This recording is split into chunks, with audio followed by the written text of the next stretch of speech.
Petit Jornal. Inteligência e irreverência em doses diárias.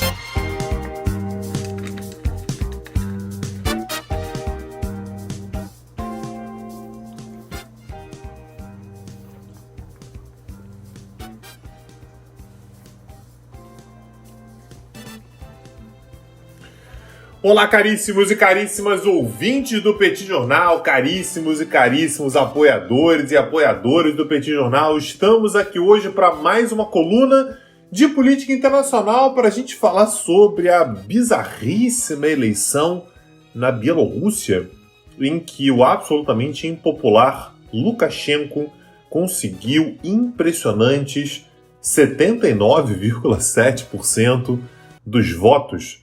Não era para menos, a população foi para as ruas, a violência cresceu, pelo menos uma pessoa morreu e nós teremos, muito provavelmente, a continuidade do governo daquele que vem sendo chamado de último ditador da Europa, que está no poder no país do leste europeu desde 1994. As eleições na Bielorrússia já tinham sido tema de debate no bate-papo do Petit Jornal, quando eu comentei que o presidente Alexander Lukashenko tinha uma candidatura para lá de estranha, em que basicamente todos os seus opositores eram presos. E quem chegou de fato à reta final foi a esposa de um candidato preso, chamada Svetlana Tikhanovskaya, que se mostrava bastante popular entre os bielorrussos, e imaginava-se que ela poderia ter entre 3 e 4 vezes mais votos do que o presidente. Pois bem, enquanto o presidente conseguiu acumular 79,7% dos votos, ela teve apenas 6,8%.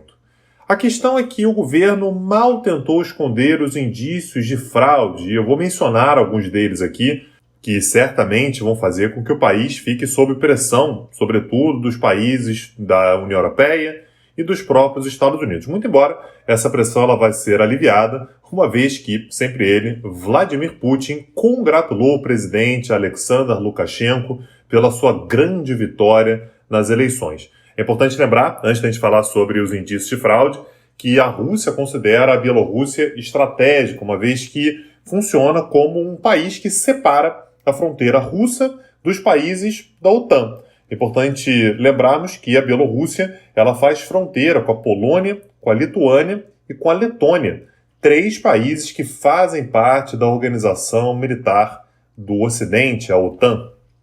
Quanto ao processo eleitoral, algumas coisas chamaram bastante atenção. O primeiro deles é que a eleição aconteceu nesse domingo, mas desde a segunda-feira passada as pessoas podiam antecipar o voto.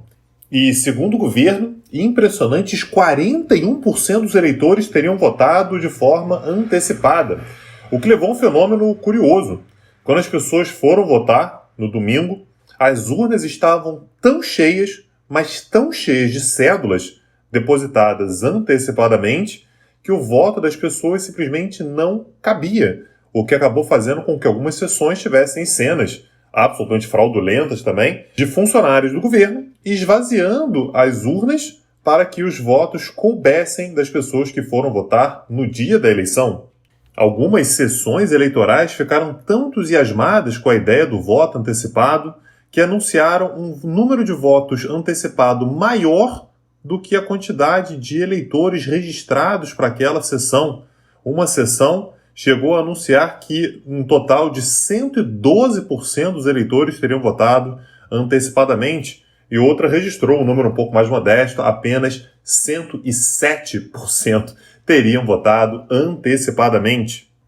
Aliás, uma estratégia muito curiosa utilizada pelos eleitores de Svetlana Tikhanovskaya foi de combinar nas redes sociais e em outras formas de comunicação como eles dobrariam as cédulas, e eles combinaram que todas as cédulas dos eleitores de Tikhanovskaya seriam dobradas 4 a 6 vezes. E quando você olha visualmente nas urnas, percebe-se que a imensa maioria das cédulas estão dobradas dessa forma. Naturalmente, isso não tem qualquer tipo de valor oficial, mas demonstra, ao menos visualmente, que Tikhanovskaya teve uma votação de fato muito expressiva, que não é reconhecida oficialmente. Outro dado curioso é que observadores internacionais fizeram pesquisa de boca de urna nas embaixadas bielorrussas no exterior. Fizeram isso em 19 embaixadas, sobretudo na Europa. E essas pesquisas de boca de urna apontaram que Tikhanovskaya, da oposição, teria conseguido amealhar 79,7% dos votos no exterior. Curiosamente, é exatamente o percentual que Lukashenko diz que conseguiu nas eleições como um todo. Mas é curiosa a disparidade entre os 79,7% dos votos que ela teria conseguido no exterior e apenas 6,8% que ela teria conseguido nas eleições como um todo. Aliás, esses 6,8% que ela teria conseguido, segundo os resultados oficiais, seria um número menor de votos do que a quantidade de assinaturas que ela teve que arregimentar para poder confirmar a sua candidatura. E o resultado acabou sendo visto nas ruas. É bastante comum que depois das eleições bielorrussas a população vá para as ruas, afinal de contas, há de fato indícios claríssimos de fraude em todas as eleições ao longo dos últimos quase 30 anos, mas esse ano agora pareceu para a população bielorrussa algo ainda mais especial, a ponto de a Polônia, que faz fronteira com a Bielorrússia, demandar que a União Europeia faça uma cúpula somente para discutir a situação na Bielorrússia, sobretudo se levarmos em consideração o nível de violência que as manifestações atingiram ao longo das últimas 2 noites. O fato é que, ao que tudo indica, Alexander Lukashenko vai cumprir mais um mandato à frente da Bielorrússia.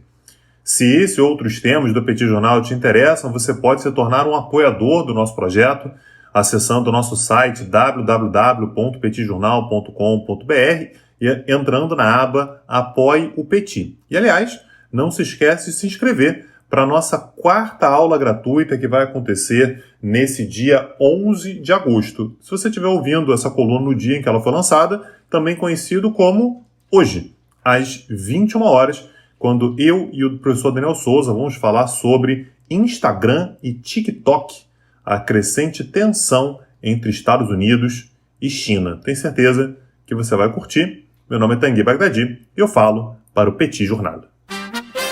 Petit Jornal. Inteligência e irreverência em doses diárias. Agora, o Petit Jornal está na web www.petitjornal.com.br.